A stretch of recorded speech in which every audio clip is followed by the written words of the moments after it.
Welcome to the Wildcat Country post-game stream powered by Backcourt Marketing. Eric Cohen, Shane Dale, and our friend Brad Allis from Wildcat Sports Report podcast joining us. It's late. It's a little after 11:20. Thank you guys for tuning in. Wildcats lose to BYU in Vegas 24-16. And Brad, I'm going to start with you. Jedd Fisch's first game as Arizona's head coach. How would you grade Arizona's performance under Jedd Fisch? I think based upon what they could have done, you might give them a B minus because really they had a chance to win this football game. But based upon my expectations, it's like an A minus. I think we all kind of agreed. We talked off the air that we wanted Arizona to go into the fourth quarter with a chance to win. We wanted to see an improved program that was slightly more talented than it was a year ago, but far more competitive, and that's what we got. I mean, I don't think BYU is a particularly great team.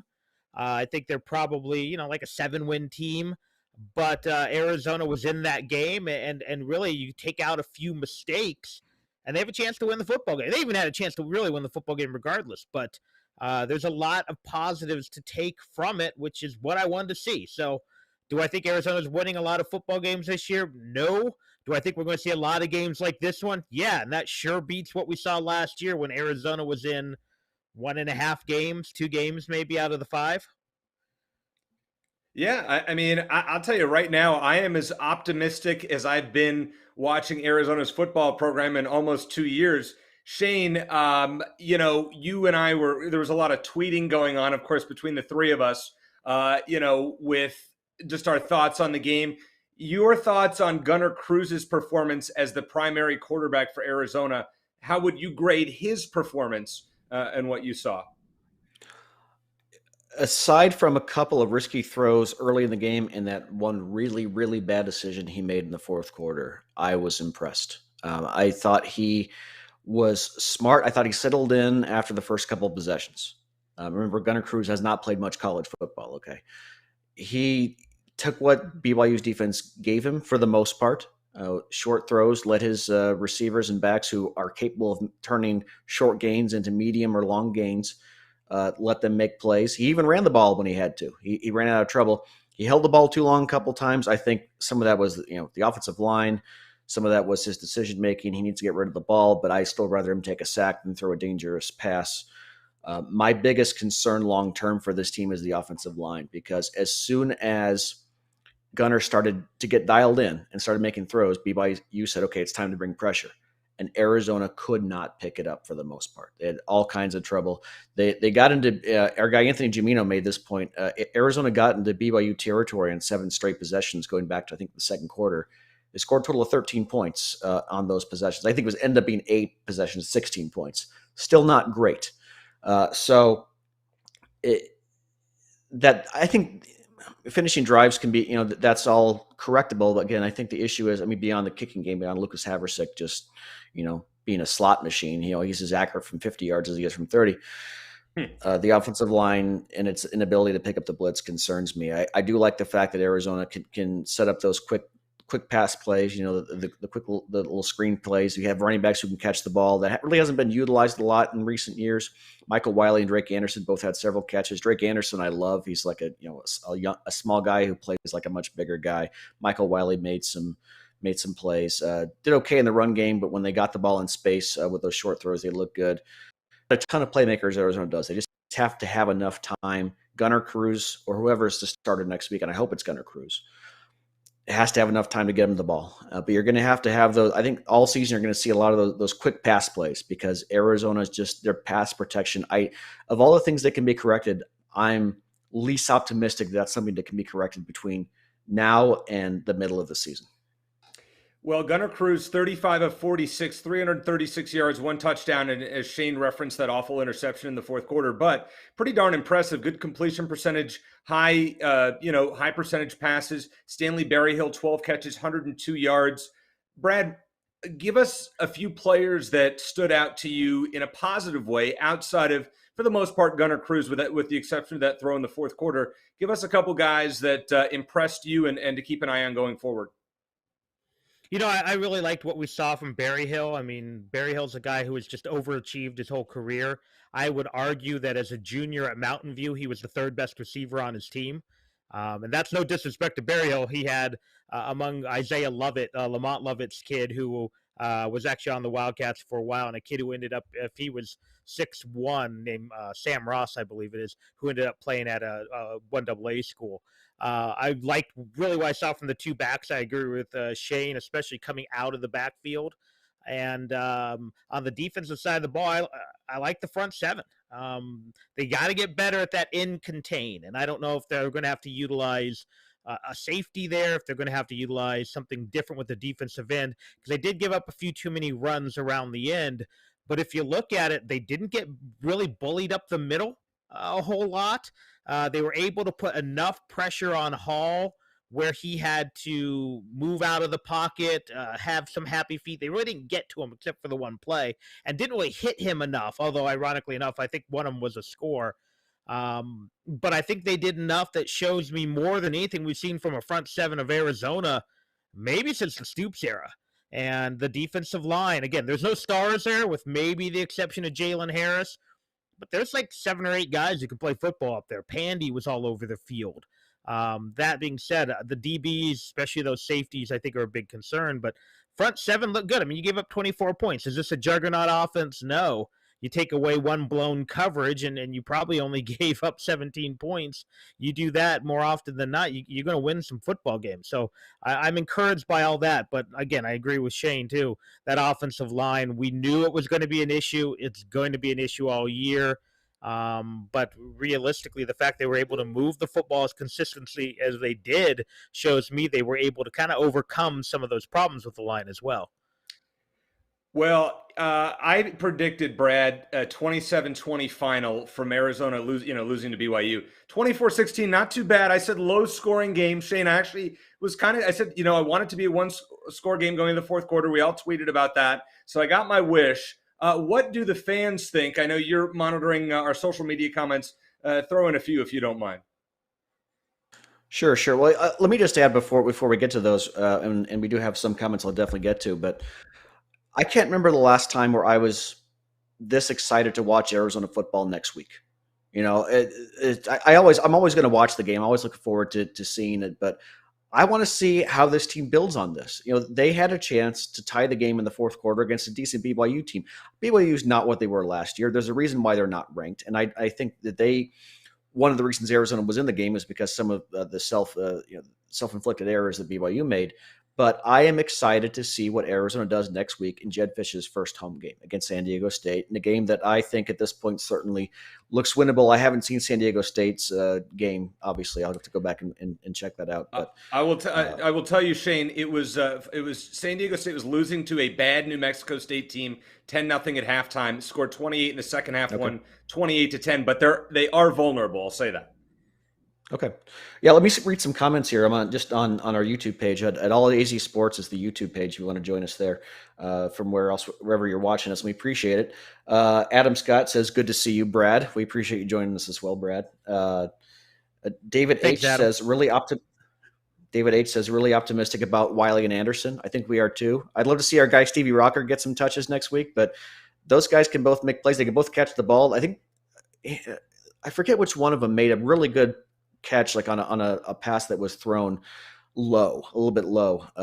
And so to see the tailbacks actually used in the passing game is nice. I think it's really a necessity considering, like we talked about, the offensive line issues.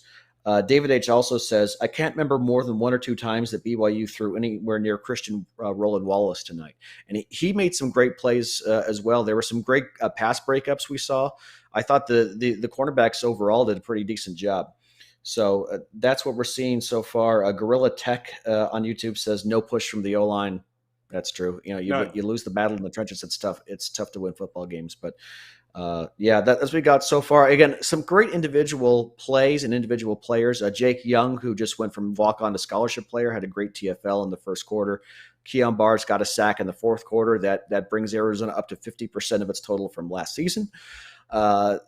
So a lot of great individual performances. I think they cut out some of the mistakes. If Gunnar Cruz can just, I think again he resisted the temptation to try to thread the needle too many times and make plays into coverage. At least after the first couple of possessions, I think he just lost his mind on that one throw in the end zone. But just the one turnover, not bad. I think. Well, let me just ask you guys both, or I'll ask you, Brad, specifically. Is Gunnar Cruz the guy going forward? Because to me, I think he definitely has to be. Yeah, and I don't think Plummer did poorly, but you said earlier, I think it was Eric who asked, what would you give him the grade? And I give him a B, maybe a B minus, but I thought he was a C player coming in. So he was better than I thought. I mean, the fact that he moved the ball like he did, he didn't really throw too many bad passes. Watching some of those games today, there was bad quarterback play. Up and down. A lot of those Big Ten games, some of the SEC games, we did not see good quarterback play today. Cruz was good. He was fine. Yeah. Did he take some bad sacks? Yes. Did he throw that? And again, I'm guessing he just didn't see the deep safety, or that when he threw it, the deep safety wasn't there and it hung up so long. I do that in Madden a lot. So that's the closest I can get to being critical. But other than that, yeah, he was on target. Even some of his incompletions were pretty good passes. And I'd rather him be too conservative than be a gunslinger, and I thought he did that tonight. So do I think he's a long-term answer at quarterback? Probably not. But someone asked me, they were doing a comparison. He looks like right now a poor man's Anu Solomon, and that's not bad in year one of a rebuilding project. I think he can play at this level. And again, do I think he's a guy who can take you to a Rose Bowl? No. Do I think he's a guy who is he Heavner Kovalchuk? No, I think he's better than that. So I'm optimistic. I like what I saw from him. Yeah, I would agree with that, Brad. I was really encouraged by the way Gunnar Cruz played for the majority of the game. I did not like, as you guys have talked about, the offensive line play was not very good. And Gunnar Cruz, for the most part, is a statue in the pocket. He doesn't have the mobility of Will Plummer. I think Shane mentioned this on our podcast a couple of times over the last few weeks, including this last one. If you could combine them together, you'd have a really legitimate player, a 6'5" quarterback with mobility. Next year we're getting a guy that's a gunslinger in Noah Fafita, who's unfortunately 5'10", but still that's the type of quarterback we probably need in this offense with who's got a big arm with an offensive line that is suspect. But overall, I thought the offense, it started out slow. I thought in the second half we saw some real potential there. And just think another thing, guys, Jamari Joyner, who I think arguably is the team's best receiver, was out on the field practicing before the game. Now, he wasn't healthy enough to play tonight, but he should be back within the next week or two, and that will be huge for Arizona. Now, the other thing I want to talk about with you guys is how your perception of how the season's going to look now versus before this game. And let me preface this with, all right, UCLA is probably better than we thought with their win over LSU. Washington, what a black eye for the Pac-12, losing to Montana, scoring a touchdown on their opening possession and not scoring the rest of the game. That was a game we gave them no chance for. This Washington team looks like it has a pathetic offense. Oregon didn't look good at all, and their best player, Kayvon Thibodeau, got hurt. Arizona plays them at the end of September. Could we somewhat think about, if the Wildcats continue to progress, and I'll start with you, Brad, is a 6-6 season at this rate impossible based on the factors that we saw today and tonight? Oh, it's definitely not impossible. Would I bet on it? No. I thought for Arizona to get into the bowl hunt, they probably had to beat, and it looks like I froze here, so I don't know if you guys are hearing me or not. Okay, good. We can still hear you. Yeah. Okay, great. I thought Arizona had to beat BYU to be in the bowl mix, but then I'm readjusting something. Cal looks worse than we thought. Washington State does not look very good. Just lost. UCLA's Just better. Lost. Colorado's bad. You got the next two games as well. So I think Arizona has some places they can win games, but they have to get better too. I mean, BYU is probably better than a couple of those teams, but they're probably worse than most of those teams. But the fact that, Washington looks beatable is suddenly something I don't think any of us suspected. I didn't think they were a top 25 team, but I certainly didn't think they were a team that could lose to Montana. Yeah, and I'll tell you, Brad, as you just mentioned, Washington State, Utah State just scored 2 touchdowns in the last 3 minutes, and now hold a quick lead with 11 seconds left, 24-23, based on what I see here, and it's probably going to be final. That's the two teams up in Washington. What an embarrassment! Oregon State lost on the road to Purdue today, which is what we expected. Cal, that was my upset special with Nevada. They were able to pull off that. Nevada was able to pull off that victory. The Pac-12 had a real up and down day. Fortunately, UCLA saved the conference because nobody else really looked that good. And as far as I'm concerned, I think Arizona is going to pull some upsets based on what I saw tonight. Shane, is it unreasonable to say that our 3 or 4 win projection is low, in your opinion, going forward? I don't want to overreact too much to what we just saw. I think we also have to remember, guys, how good is BYU? If Arizona did this again, if Arizona did this to the 11-1 BYU team, or played this well against them, I would be more excited. But we'll see. I do like the resilience that they showed. I like that the Trey Mason safety just keyed them up, and Tavion Cunningham with the big leap. He's going to return one for a touchdown at some point this season. But I think we don't. Like you pointed out, Washington obviously isn't as good as we thought. UCLA, we both panned UCLA and both sort of laughed at Yogi Roth. We owe him an apology because he said that the UCLA might win the South. Okay, well, they just went and beat LSU pretty soundly. So you just never know. And by the way, Brad's going to be back and join us here in just a minute. He had some video issues, but so. We'll see. You mentioned San Diego State was losing to New Mexico State, so we'll see how that all plays out. I want to read a couple more comments.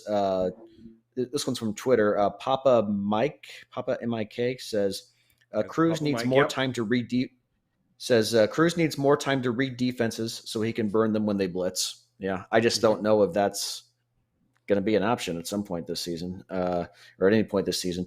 On YouTube, we have Rich Dalton says a couple different comments from him. Says, "Are you surprised they rarely seem to throw downfield tonight? Why can't we ever have a reliable kicker?" That's a great question, Rich. And look no further than the safety to see the importance of special teams with a great punt. Yeah, that was another thing. Arizona's got a good punter at least, so he was one of the unsung heroes of the game. But as far as Rich's question, I'll pitch it to you guys, and maybe I'll start with you, Eric. Are you surprised they rarely seem to throw downfield tonight? I'm not, just because I don't think they want to take the risk and they want to take what BYU's defense gave them. But what are your thoughts? Well, I think the fact is the reason they're not throwing the ball down the field is because you don't trust Gunnar Cruz for 4 or 5 seconds in that pocket. You want to get rid of the ball quickly. And Gunnar Cruz, I mean, that's got to be Arizona's offense, quick hitters. And that worked. You have guys that can make plays in space.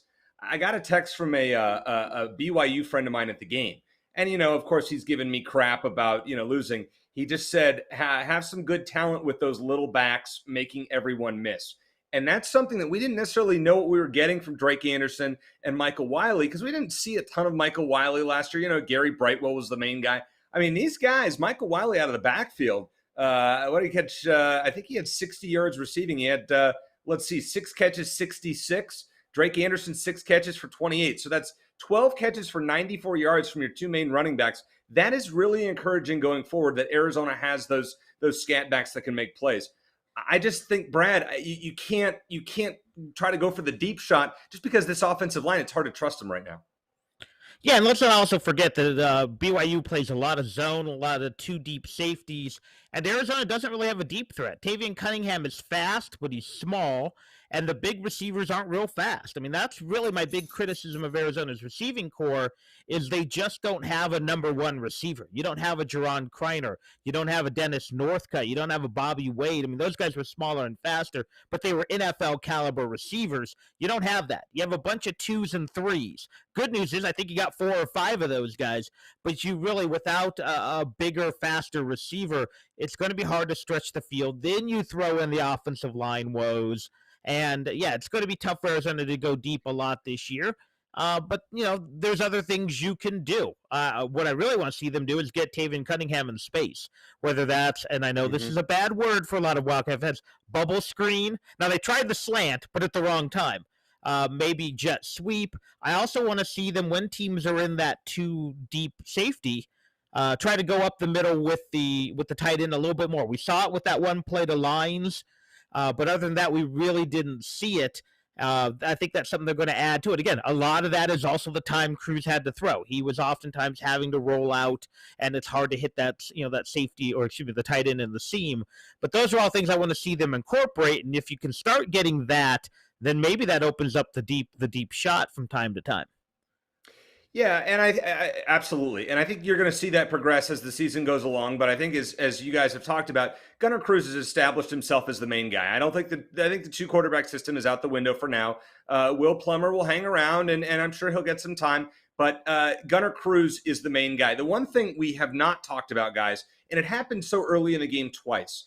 Jedd Fisch, on his first possession as Arizona's head coach, went forward on 4th and 1 at his own 24-yard line, and then he did it again in the first half. He went forward on 4th down 3 times, and I think he was 3 for 3, if my math serves me correctly.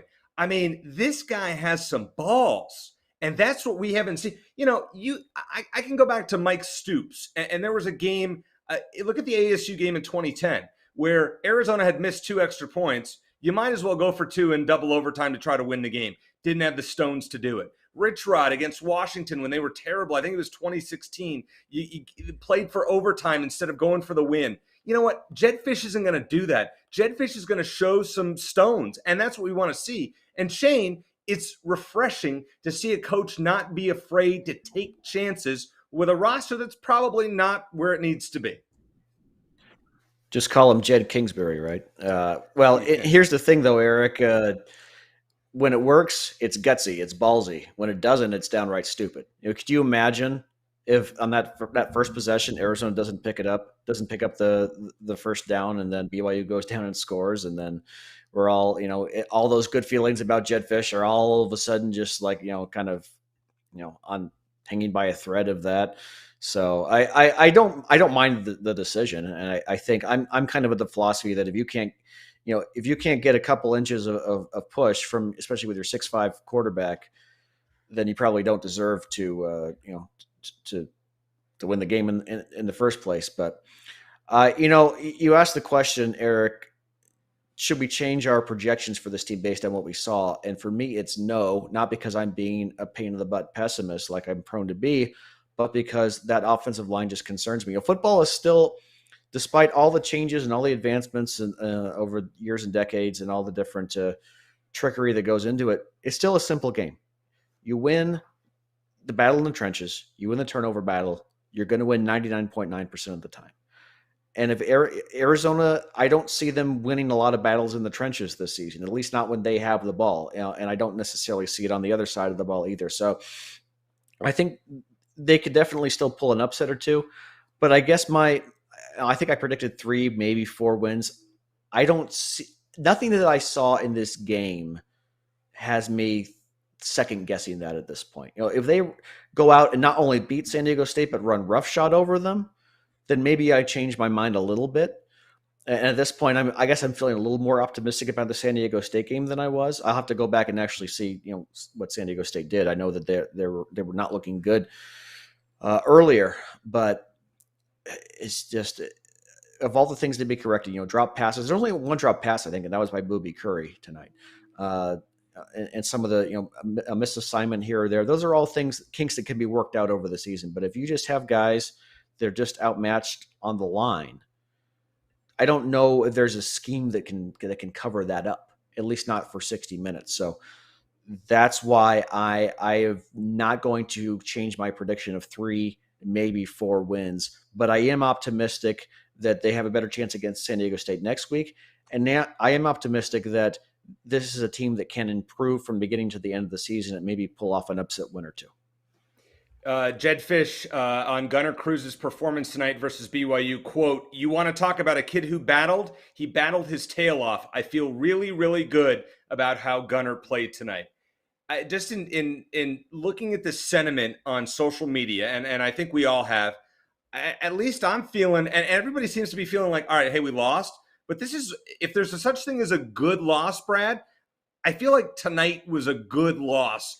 and we have enthusiasm, as Shane was talking about, going forward next week against San Diego State. We're excited to see what team is going to show up, and we're excited to see, this team going forward. And when is the last time that you could actually say that about Arizona football? Yeah, it was funny because I actually looked back. I didn't realize, I forgot that Arizona was 4-1 at one point during the 2019 season. Because I was trying to think of when was the last time I was excited for an Arizona football game. But I'll say this: I think tonight's performance kind of sums up the Jedd Fisch experience so far. A little bit more optimistic than we were at the beginning. We know it's a work in progress. There's going to be some frustrations, but overall, I think most Wildcat fans went into this thinking they could win, but really we wanted to cover, and or at least play close. And I think that's what we got. I actually thought they'd probably lose by 2 scores because I remember one of the lines of 17 went open. I thought they could be within 2 touchdowns. Again, they moved the ball better than I thought they would. They didn't score. I actually thought they'd score a little more, but I thought there might be a big play. And at the end of the day, every position group's about what I thought it was, with the exception of Gunnar Cruz, who was just a little bit better than I expected. So I'm optimistic about that. Like Shane, that offensive line scares the heck out of me. I do like what they did with the I formation a little bit in the second half, using the fullback to kind of open things up for the runners. Maybe that's something that can be done. I think the defensive backs, save for the 2 starting corners, are really scary. I mean, there's no way a guy like Pau should get behind you and get behind you by 3 or 4 yards. He's not a burner. I mean, he's a big possession receiver, and he got behind him. But a lot of those things you can fix with scheme, with experience. But again, I do agree with Shane. That offensive line is going to be a problem. Now, maybe when you get Jordan Morgan back, they're a little bit better. Maybe when you get, I think, Edgar Barola a little bit more seasoned and back into the fold, maybe he's a guy who can steal a starting spot, and you can be a little bit better. But they're not going to be significantly better. So at the end of the day, you're going to have kind of this quick hitter offense, a West Coast type offense, with a lot of sustained drives, and then hope your defense can make a few things happen, or special teams, which it did tonight. I think you're going to see a lot of games play out this way, because I'm just not sure this team's good enough to score 31 a game. But if you can get into the mid-20s and steal some wins, then that might be how it happens. Well, and not only that, Brad, and as I brought this up, the Pac-12, when you look at what they did today as a whole, it was a disaster. Outside of UCLA, who had a really impressive win against LSU, for those who weren't able to watch, USC was unimpressive against San Jose State. Stanford got run by Kansas State. Cal lost at home to Nevada. Oregon was in a 1-score game against Fresno State. Oregon State lost at Purdue. Washington lost to FCS Montana, and Washington State just gave up 2 touchdowns in the final 3 or 4 minutes and lost to Utah State, who's with a brand new coach. I mean, this I should have gone with it, Eric. I should have gone with it. I remember I said I'm really tempted to pick against Washington State because they always find ways to lose to inferior opponents earlier in the season. Yep. I should have just gone with it. Yep.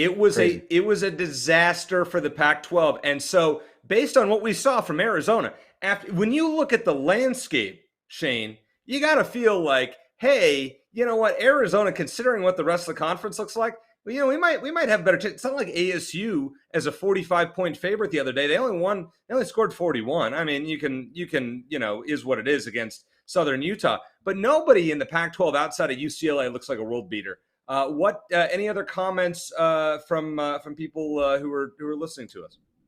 Yeah, I want to mention a couple more before we wrap up. Adam Scott on YouTube says if our QB completes 70% of his passes and throws for 300 yards, we're good most games. I agree as long as you keep their turnovers to a minimum, and just he just had the one bad mistake. It was at an awful time, but yeah, I would give. I'm with Brad. I'd give Gunnar Cruz a B, maybe a B plus, and I think you couldn't take some of the sacks he did, but I also he's not behind a great offensive line, and I'd still rather him tuck the ball. At least in certain situations where you have to take the risk, but otherwise, I'd rather him tuck the ball and take the sack than risk a turnover.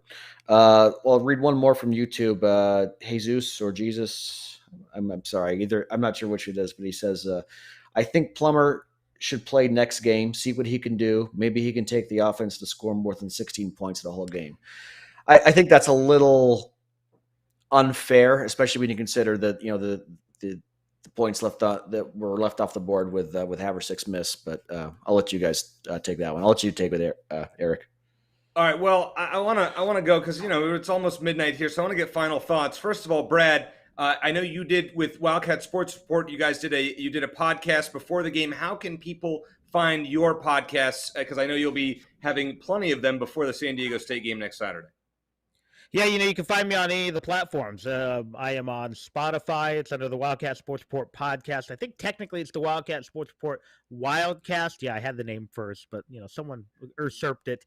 You can also find it on Google Podcast, Apple Podcast, and maybe able to find it somewhere else too. I got someone reached out from Amazon. Apparently, they're doing a podcast platform, so stay tuned for that. Or you can just follow me on Twitter, WSR Brad, and I post the links all the time.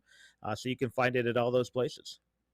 I just want to say this on a personal note, and Brad, you and I've mentioned this to you off the air, but for those who are listening, Arizona postgame shows in Tucson, when I would drive back from the games from Tucson to the Phoenix area, and I would always used to do the post games for many years, and it was the best breakdown of Arizona football that we would get, and it has not been the same for years since. So it's really nice to be able for Shane and I to team up with you to do these post-game shows to get some real analysis instead of guys just blabbering in a studio it was tune-out radio as far as I'm concerned. So Brad, glad to work with you on this. Your final thoughts on tonight and going forward. How optimistic are you right now for next week and beyond? In many ways, I feel good about myself because, to quote Denny Green, they are what I thought they were. I mean, if you listen to my pre-game breakdown, I said, my big fear was that they were going to leave points on the field. They were going to miss field goals when they can't.